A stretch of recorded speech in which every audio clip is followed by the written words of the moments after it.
ఏది అయినా ట్రై చెయ్యి ఆచి చికెన్ మసాలా. ఆచి చికెన్ మసాలా. దేశీయ మార్కెట్లు ఇవాళ నష్టాల్లో ట్రేడ్ అవుతున్నాయి. నిన్న నష్టాలను కొనసాగిస్తూ ఇవాళ నష్టాల్లో ప్రారంభమై అలాగే ట్రేడ్ అవుతున్నాయి. సెన్సెక్స్ 77,000 దిగువకు చేరింది. నిఫ్టీ 24,000 దిగువకు కొనసాగుతుంది. ఇక బులియన్ మార్కెట్లో బంగారం, వెండి ధరలు పడిపోయాయి. గోల్డ్ ఇవాళ 1000, వెండి 1500 వరకు తగ్గింది.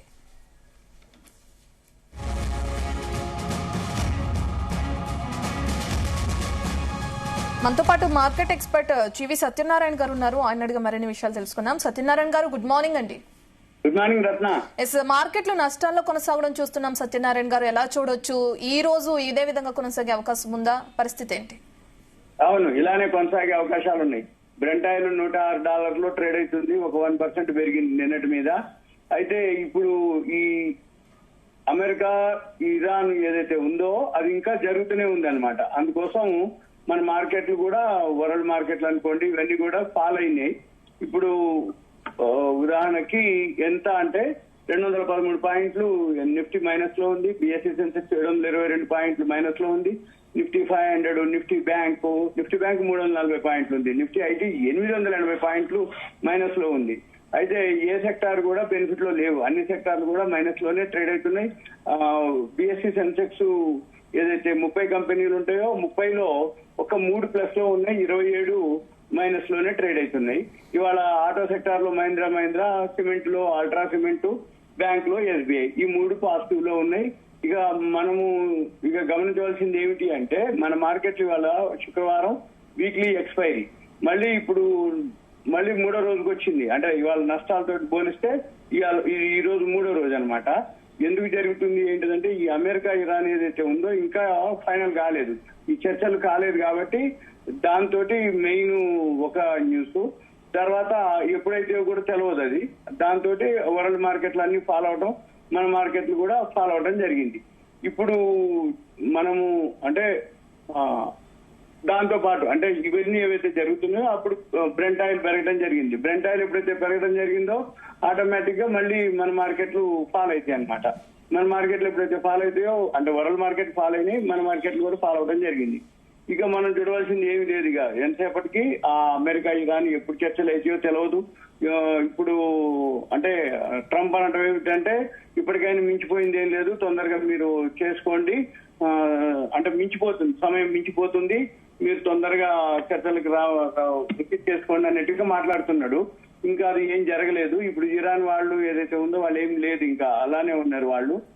ఇప్పుడు ఇవన్నీ ఫైనల్ అయ్యేంత వరకు అంటే ఇరాన్ అమెరికా చర్చలు కానీ, ఆ చర్చలు మళ్ళీ ఎప్పుడు కొనసాగుతాయి, ఏం జరుగుతాయి అనే దాన్ని బట్టే మన మార్కెట్లు ఎదురు చూస్తున్నాయి. దానికోసం పెద్దగా ఏమీ లేదనమాట. దీంతో ఎఫ్ఐఎల్ మళ్ళీ కంటిన్యూగా అమ్మకాలు మొదలు పెట్టారు. దాంతో మన మార్కెట్లు అనుకోండి, వరల్డ్ మార్కెట్లు అనుకోండి, రూపాయి బలహీన పట్టం అనుకోండి. ఇవాళ శుక్రవారం వీక్లీ అయితే 2 రోజుల నుంచి పడింది కాబట్టి ఇవాళ మళ్ళీ మధ్యాహ్నం తర్వాత ఎప్పుడో ఒకసారి వస్తే షార్ట్ కవరింగ్ రావచ్చు. అంటే ఫాల్ అయింది కాబట్టి బాగా మళ్ళీ బౌన్స్ బ్యాక్ అయ్యే అవకాశాలు కూడా ఉన్నాయి. మళ్ళీ యాన్యువల్ రిజల్ట్స్ వచ్చినాయి. ఈ యాన్యువల్ రిజల్ట్స్ ఆల్రెడీ ఇంకా వేలల్లో రావాలి. ఇప్పుడు సత్యనారాయణ గారు, చెప్పమ్మా. కొన్ని కంపెనీలు రిజల్ట్స్ అనౌన్స్ చేయడం కూడా మనం చూస్తున్నాం. ఇన్వెస్టర్లకు ఏం చెప్తారు మీరు? వాళ్ళు ఎలా గట్టెక్కాలంటారు? ఇప్పుడైతే పెద్దగా ఇంకా చాలా వేల కంపెనీలు రావాలి. నెక్స్ట్ వీక్ అయితే ఎక్కువ శాతం మాక్సిమం వస్తాయి. ఇప్పుడు 24, 30వ తారీఖు మాక్సిమం కొన్ని వస్తాయి. మళ్ళీ మే 15కి అయితే మొత్తం కంపెనీలు వస్తాయి. మనం అప్పుడు కనుకుంటే ఏదైనా ఉంటే హోంవర్క్ చేసుకొని అప్పుడు చూసుకోవాలి. ఎందుకోసం అంటే యాన్యువల్ రిజల్ట్స్ అనౌన్స్ చేయకముందు ఒక మాదిరి ఉంటుంది, అనౌన్స్ చేసినాక ఒక మాదిరి ఉంటుంది, తర్వాత మార్కెట్ తో పాటు ఒక మాదిరి ఉంటుంది. ఉదాహరణకి 5,069 కంపెనీలు ఇప్పుడు డేటా రావాలి. దాంట్లో 134 కంపెనీలు రిజల్ట్స్ రావడం జరిగింది. అంటే ఇంకా సుమారు 4,900 వరకు పైన రావాల్సిన కంపెనీలు ఉన్నాయి. అవన్నీ కూడా మే 15 వరకు వస్తాయి.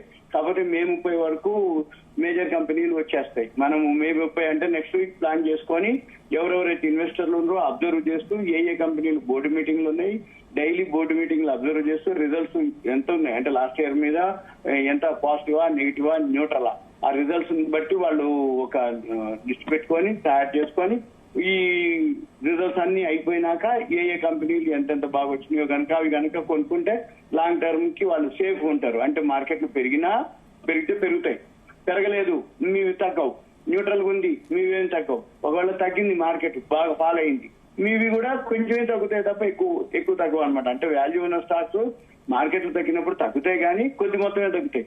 కానీ మార్కెట్లు పెరిగినప్పుడు బాగా పైకి వెళ్తాయి అనమాట. అందుకని వాల్యూ ఉన్న స్టాక్స్ ని మనం గుర్తుపట్టాలి అంటే నెక్స్ట్ వీక్ వరకు యాన్యువల్ రిజల్ట్స్ వచ్చేంత వరకు వెయిట్ చేయడం బెటర్ అనేది ఉంది. ఈ లోపల ఇప్పుడు ఒక 134 కంపెనీలు వచ్చి ఉన్నాయి. వాటిల్లో ఏమేమి మంచిగా ఉన్నాయో చూసుకొని వాటిల్లో కూడా మనము ఫాలో అప్ చేసుకోవచ్చు. అంటే పెద్ద పెద్ద బ్యాంక్ అంటే HDFC bank, ICICI bank, TCS ఏవైతే పెద్ద పెద్దవి ఉన్నాయో అవన్నీ అంటే ఏ గ్రూప్ షేర్స్, లార్జ్ క్యాప్ అంటాం వాటిని, అవన్నీ ఏవైతే ఉన్నాయో రిజల్ట్స్ వచ్చినాయి చూసుకొని చేసుకోవచ్చు. ఇప్పుడు ఆల్రెడీ చాలా అంటే 134లో మంచి కంపెనీలు అంటే సుమారుగా ఒక 60 కంపెనీలే వచ్చినాయి మంచి కంపెనీ రిజల్ట్స్. మళ్ళీ వాటిలో కూడా మనం ఫిల్టర్ చేసుకొని చేసుకోవాల్సిన అవసరం ఎంతైనా ఉంటుంది. దాన్ని బట్టే రిజల్ట్స్ ని బట్టే నెక్స్ట్ ఫ్యూచర్ లో అంటే ఏ కంపెనీ రిజల్ట్స్ బాగున్నాయి అనుకోండి, నెక్స్ట్ క్వార్టర్ అనుకోండి, నెక్స్ట్ హాఫ్ ఇయర్ అనుకోండి, నెక్స్ట్ ఏదైతే రాబోయే అనుకోండి, ఏం జరిగినా గానీ మన అమౌంట్ ప్రిన్సిపల్ సేఫ్ ఉండే ప్లాన్ చూసుకోవాలి మనం. అది మెయిన్ అన్నమాట. అందుకోసం మనం గమనించాల్సిన సేమ్ ఇక అంటే బాగా వాల్యూ ఉన్న స్టాక్స్ నే మనం ఫాలో అవ్వాలి. సత్యనారాయణ గారు, గోల్డ్ సిల్వర్ రేట్లలో కూడా మనం చూస్తున్నాం భారీగా మార్పులు రావటం గత వారం నుంచి కూడా ఇదే కొనసాగుతుంది. అయితే ఈ టైంలో ఇన్వెస్ట్ చేయడం కరెక్టే అంటారా? ఏం చెప్తారు దాని గురించి? ఇన్వెస్ట్ చేయొచ్చు, ఏం కాదు. ఎందుకంటే బ్రెంట్ ఆయిల్ ఇప్పుడు ఇరాన్, అమెరికా ఎక్కడో ఒక దగ్గర చర్చలు కనుక కంప్లీట్ అయిపోయినా, లేకపోతే ఇరాన్ ని ఆధిపత్యం అంటే అమెరికా వాళ్ళు ఏదన్నా ఇప్పుడు మా ఆధీనంలోనే ఉంది అని అంటారు, హార్ముజ్ జల్సంది. తర్వాత రాబోయే రోజుల్లో కనుక ఏమాత్రం బ్రెంట్ ఆయిల్ తగ్గుతూ వచ్చింది అనుకోండి, మళ్ళీ గోల్డ్ సిల్వర్ పాజిటివ్ లోనే ఉంటుంది, పెరిగే అవకాశాలే ఉంటాయి. అయితే బ్రెంట్ ఆయిల్ ని బట్టే ఇప్పుడు ఏదైతే ఈ చమురు ఉందో $106 ట్రేడ్ అవుతుంది. అది అంతకుముందు $70 ట్రేడ్ అయ్యేది, ఇప్పుడు 106కి వచ్చింది. ఇది మొన్న ఒక వారం 10 రోజులు అంటే 10-15 రోజుల కింద 119 ఆల్ టైమ్ హైక్ పోవడం జరిగింది. ఇది ఎంత తగ్గితే అంత గోల్డ్ కి సిల్వర్ కి ప్లస్ పాయింట్లు పాజిటివ్ ఉంటుంది. మన మార్కెట్లు కూడా పాజిటివే. ఏది బ్రెంట్ ఆయిల్ తగ్గింది అనుకోండి, మన ఎకానమీ మంచిగా ఉంటుంది, మన ఎకానమీ స్ట్రాంగ్ అవుతుంది. బ్రెంట్ ఆయిల్ ఎప్పుడైతే తగ్గింది అనుకోండి, ఆటోమేటిక్ గా ఇన్ఫ్లేషన్ తగ్గుద్ది. ఇప్పుడు ఆటోమేటిక్ ఇన్ఫ్లేషన్ పెరిగిపోయింది ఆల్రెడీ. మీరు ఎక్కడ ఏం బలకరించినా మార్కెట్ లోకి వెళ్తే ఏం పదం లేదు, యుద్ధం అయ్యా అంటారు. కూరగాయలు కొనడానికి పోతే ఏందమ్మా ఇంత కూరగాయలు ప్రైస్ ఏమన్నంటే గ్యాస్ షార్టేజ్ ఉంది, గ్యాస్ బ్లాక్ లో కొంటున్నాం, ఇలా అనమాట. అంటే తెలవకుండానే చిన్న చిన్న మొత్తాలతోటే మన ఖర్చులు పెరిగిపోతాయి అనమాట. అంటే కొనుక్కునే అనుకోండి, ఏదైతే యూసేజ్ అనుకోండి. ఇంకా పెట్రోల్ డీజిల్ పెంచలేదు వాళ్ళు. ఇప్పుడు ఎలక్షన్స్ అయితే అయిపోయినాయి, మళ్ళీ 29వ తారీఖు 2వ విడత ఎలక్షన్స్ ఉన్నాయి. ఆ 2వ విడత ఎలక్షన్స్ అయిపోయినాయి అంటే మళ్ళీ అప్పుడు మే 4 రిజల్ట్స్ వస్తాయి మనకి. అప్పుడు వచ్చిన దాకా ఉంటుందా సెంట్రల్ గవర్నమెంట్? అయితే నిన్న ఒక వార్త రావటం కూడా జరిగింది, మేమైతే పెంచాము పెట్రోల్ డీజిల్ అని అనటం జరిగింది కేంద్ర ప్రభుత్వం. కానీ డౌట్ ఏంటిది అంటే, ఒక ఉదాహరణకి $70 ఉన్నటువంటి పెట్రోల్ డీజిల్ $106 ఉన్నప్పుడు ఏవైతే ఓఎంసీ అంటే ఆయిల్ కంపెనీలు ఏవైతే ఉన్నాయో ఆ కంపెనీలన్నింటి మీద బాగా భారం పడుతుంది. అంటే హెచ్పిసిఎల్, బీపీసీఎల్, ఇండియన్ ఆయిల్, ఆ కంపెనీల మీద బాగా భారం పడుతుంది. ఆ భారం మళ్ళీ సెంట్రల్ గవర్నమెంట్ మీద పడుతుంది. అందుకని మరి వాళ్ళు ఏం చేస్తారనేది రాబోయే రోజుల్లో చూడాలి. గనక ఒకవేళ పెట్రోల్ డీజిల్ గనక మళ్ళీ పెరిగిందో ఇక మళ్ళీ ఇంకా ఇన్ఫ్లేషన్ ఇంకా బాగా పెరుగుతుంది. అందుకని ఆలోచిస్తున్నట్టుంది. అయితే ఆ లాస్ ఏదైతే ఉందో ఆయిల్ కంపెనీ లాస్ గవర్నమెంట్ భరాయించి వాళ్ళకి చేయటం జరుగుతుంది. అంటే పెరిగేది మన మీద కొంచెం పెంచితే మార్కెట్ లో అది ఇంకెక్కువ ఎఫెక్ట్ చూపిస్తుంది.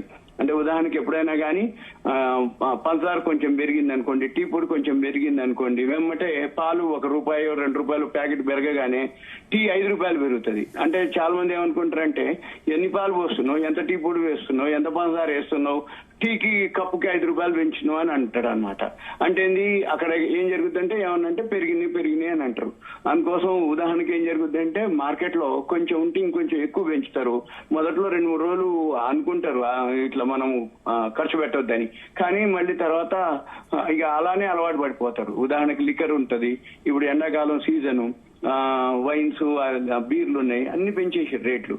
పెరిగినప్పుడు ఏమైతుంది, మొదట్లో ఇక తాగొద్దు అనుకుంటారు. 2-3 రోజులు కాగానే మళ్ళీ వాళ్ళ అలవాటు ఏదైతే ఉందో తప్పదు ఇక తాగుతారు. ఇప్పుడు సిగరెట్ల రేట్లు పెంచుతారు, పెంచినప్పుడు 2-3 రోజుల వరకు ఉంటారు. సిగరెట్ల రేట్లు పెంచినా మనం బంద్ చేయాలి అని అనుకుంటాడు. కానీ మళ్ళీ 2-3 రోజులు కాగానే సరేలే అయిపోయింది, ఆయన ఖర్చు అందులో కానీ ఇంకా పెంచడానికి మనం ఏం చేస్తామని మళ్ళీ అదే బాటలో ఉంటారు అనమాట. ఏదైనా అంతే, పెరిగినప్పుడు ఒక 2-3 రోజులు ఎఫెక్ట్ ఉంటుంది, కానీ ఓవరాల్ గా మళ్ళీ దానికి అలవాటు పడిపోతారు. కాబట్టి ఇక మనం చూసేది చేసేది ఏం లేదు. మార్కెట్లు ఇప్పుడు పడుతూ వచ్చినాయి. మళ్ళీ ఇప్పుడు ఏదైతే ఈ ఇరాన్ అమెరికా ఇదంతా అవ్వాలి, అంటే క్లియర్ అవ్వాలి, చర్చలు అవ్వాలి, మార్కెట్ అంతా దానికోసమే ఎదురు చూస్తుంది. అంటే ఏం జరుగుతుందో తెలియదు, ఏ టైంలో మళ్ళీ ఇరాన్ మీద అమెరికా వాళ్ళు దాడి చేస్తారా అనేది తెలియదు. కాబట్టి ఏం జరుగుతుంది అనే దానికోసమే మార్కెట్లు ఎదురు చూస్తున్నాయి. కాబట్టి మనం కూడా అబ్జర్వ్ చేయడమే బెటర్ అనేది నా ఉద్దేశం. గోల్డ్ సిల్వర్ కొనుక్కోదలుచుకుంటే ఇప్పుడు ఇటువంటి టైంలో ఇన్వెస్ట్ చేయడానికి ఓకే, కొనుక్కోవచ్చు. ఎందుకంటే మళ్ళీ ఇవన్నీ ఎక్కడో ఒక దగ్గర సర్దుమణిగి బ్రెంట్ ఆయిల్ కనుక తగ్గడం మొదలుపెట్టి ఈ చమురు సప్లై పెరిగి మళ్ళీ ట్రాన్స్పోర్టేషన్ అయ్యి ఈ జలసంధి ఓపెన్ అయిపోయి ఈ ఇరాన్ అమెరికా, ఇప్పుడు అమెరికా వాళ్ళు ఏమంటారు, ఇరాన్ తోటి చర్చలు పెట్టండి, కాకపోతే మీకు టైం తీసుకోండి, లేకపోతే ఇంకా కొన్నాళ్ళ వరకు ఏదైనా ఉంటే ప్లాన్ చేద్దాం అన్నట్టుగా మాట్లాడుతారు. అంటే అసలు ఇప్పుడు ఇరాన్ వాళ్ళు చర్చలకే రావట్లేదు.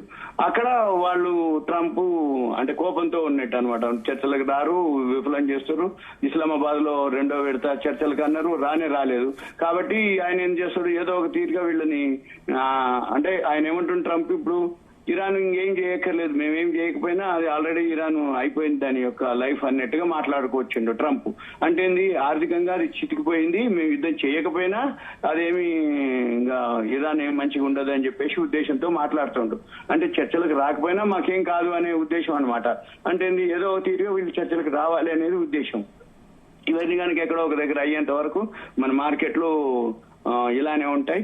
మన మార్కెట్లు ఇలానే ఉన్నంత వరకు, అంటే బ్రెంట్ ఆయిల్ తగ్గినంత వరకు మన మార్కెట్లు, బ్రెంట్ ఆయిల్ పెరుగుద్దా తగ్గుద్దా ఏం జరుగుద్దా అనేది మళ్ళీ మనము రాబోయే రోజుల్లో చూడాలి. ఎందుకంటే ఇరాన్ మీద మళ్ళీ యుద్ధం కానీ ఏదైనా ప్రకటించింది అనుకోండి, ఇప్పుడు అంటుండ్రు ట్రంప్, మళ్ళీ యుద్ధం ఏదైనా ప్రకటించింది అనుకోండి, ఆటోమేటిక్ గా బ్రెంట్ ఆయిల్ పెరిగిపోతుంది. బ్రెంట్ ఆయిల్ పెరిగిపోయిందంటే గోల్డ్ సిల్వర్ ఇంకా తగ్గుద్ది, గోల్డ్ సిల్వర్ ఇంకా తగ్గిందంటే మార్కెట్లు ఇంకా పడిపోతాయి, ఈ మార్కెట్లు ఇంకా పడిపోయినాయి అంటే ఇంకా ఎకానమీగా స్లో డౌన్ అయ్యే అవకాశాలు, ఆర్థిక మాంద్యంలోకి వెళ్ళిపోతుంది అనేది వార్త.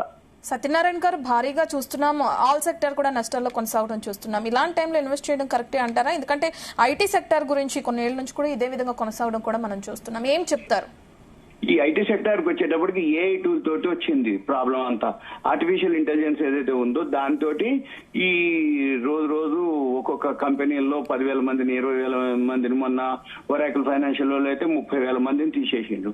మళ్ళీ ఇప్పుడు గూగుల్ వాళ్ళు తీసేసేదాన్ని. ఏఐ టూల్ ఎవరెవరైతే ఇంప్లిమెంటేషన్ చేస్తారో వాళ్ళంతా సాఫ్ట్వేర్ ఎంప్లాయీస్ అందరినీ తీసేస్తారు. అప్పుడు ఆటోమేటిక్ ఏమవుతుందంటే ఐటీ సెక్టర్ కి ఇంకా మన ఇండియన్ కంపెనీలు అనమాట, అమెరికన్ ఎన్విడియా అయితే వాళ్ళు ఏఐ టూల్ లో ఫస్ట్ ఉన్నారు కాబట్టి వాళ్ళకి ఏం ప్రాబ్లం ఉండదు. మన ఇండియన్ కంపెనీలు వచ్చేటప్పటికి ఏఐ టూల్ కి ఇంకా అలవాటు పడలేదు, ఏఐ టూల్ లో ఇంకా వీళ్ళు ఇంప్లిమెంటేషన్ చేయలేదు.